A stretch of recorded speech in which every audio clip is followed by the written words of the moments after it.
Hello, this is John Hoffs.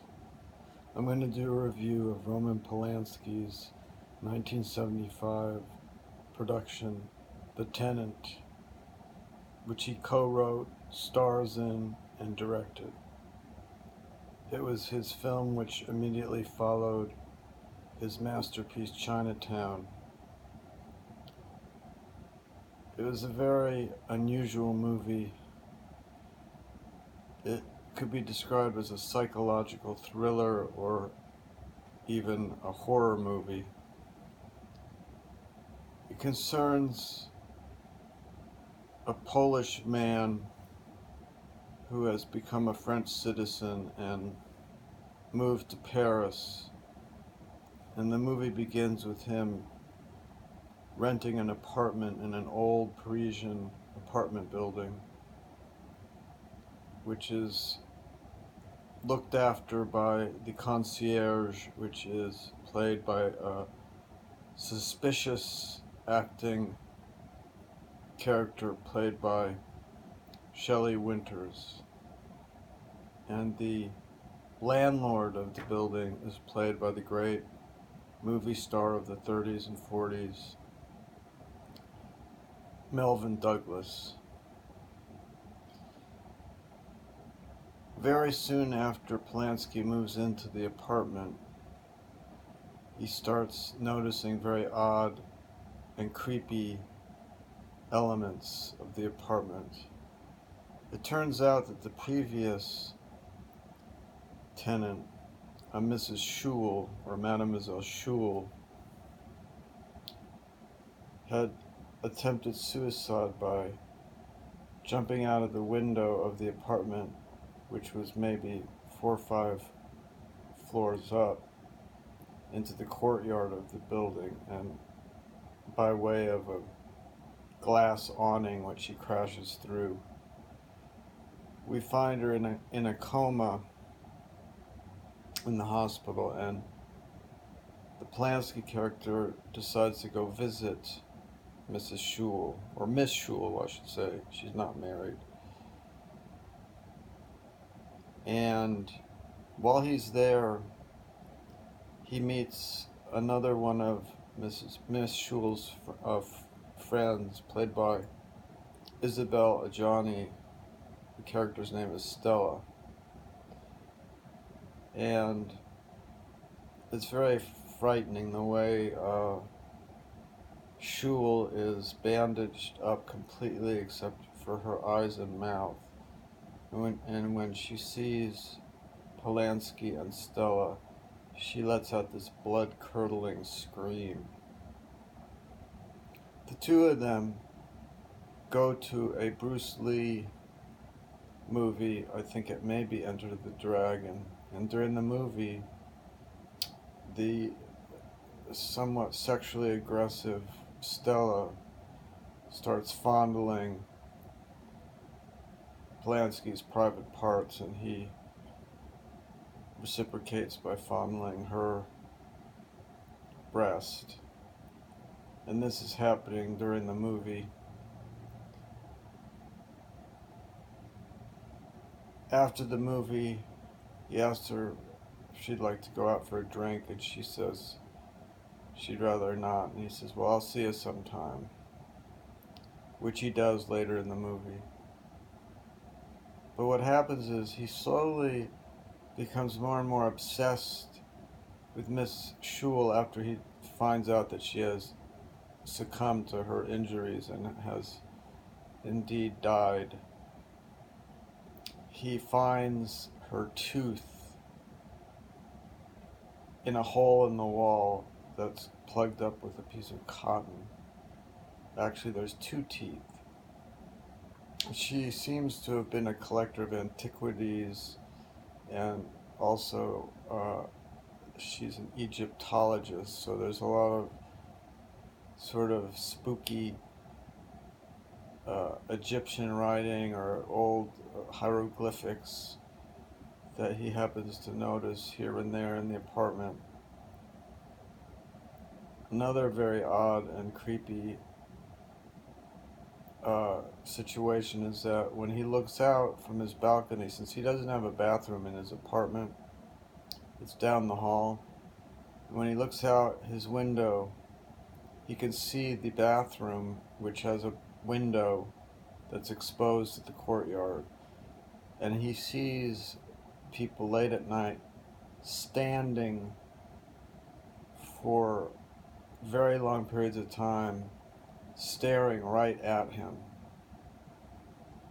Well, as his obsession grows and his grasp on reality seems to be crumbling, he finds a dress that belonged to Miss Schul and he puts that on. And then he wakes up one morning to see that he has woman's makeup on. And so he sort of continues with this transvestism. He goes and buys a woman's wig, heels, and starts talking like a woman. But he does all this in the privacy of his home. Meanwhile, there's a lot of complaints against him for making a lot of noise in his apartment, which, except for one little party that he threw for his coworkers, he's a very quiet and obedient tenant. But he keeps getting warnings from the Melvin Douglas character that he will be evicted if he's not more quiet. So he becomes paranoid that the landlord and also his neighbors, who are some of the complainers, are out to get him. And this delusion, this paranoia, grows to the point where he believes that they're trying to have him commit suicide in the manner of Miss Schul. So that's going on. Meanwhile, he gets out of the house a little bit.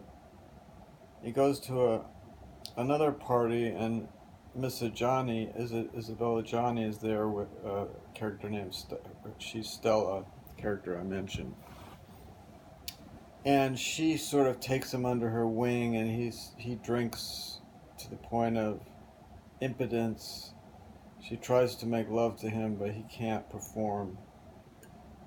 He spends the night, and the next morning she's very sweetly set out coffee for him, and she even professes her love for him, I think.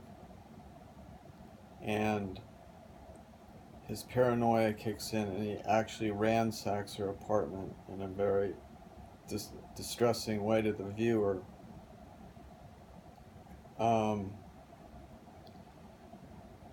I won't tell you what finally happens, although it's not good. Things don't end well for him, let us say that.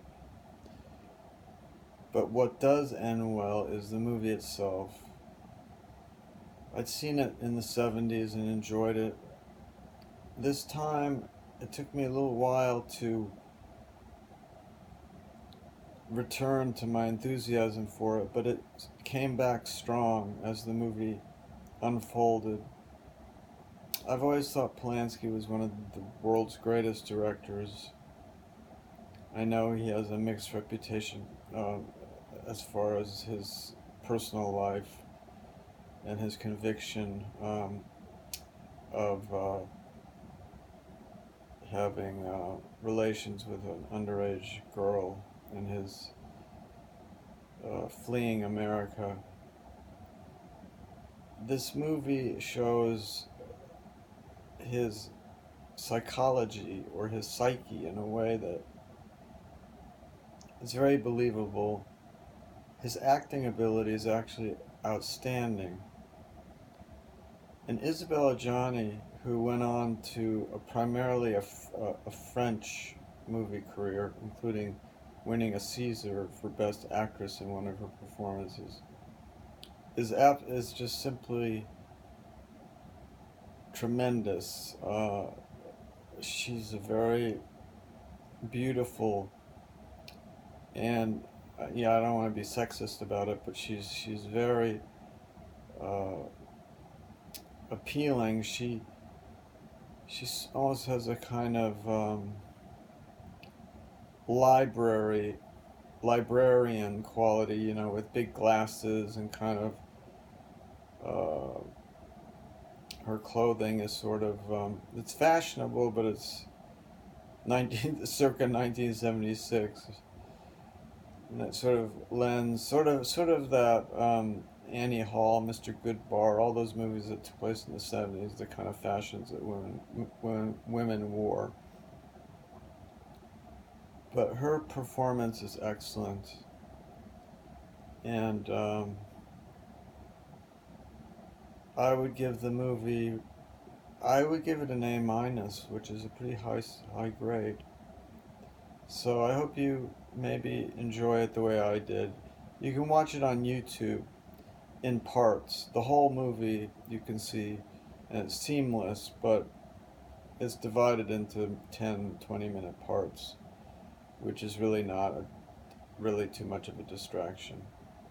So with that, I will bid you adieu. I saw Once Upon a Time in Hollywood for the second time last night, so I may do a YouTube discussing my experience on seeing it a second time.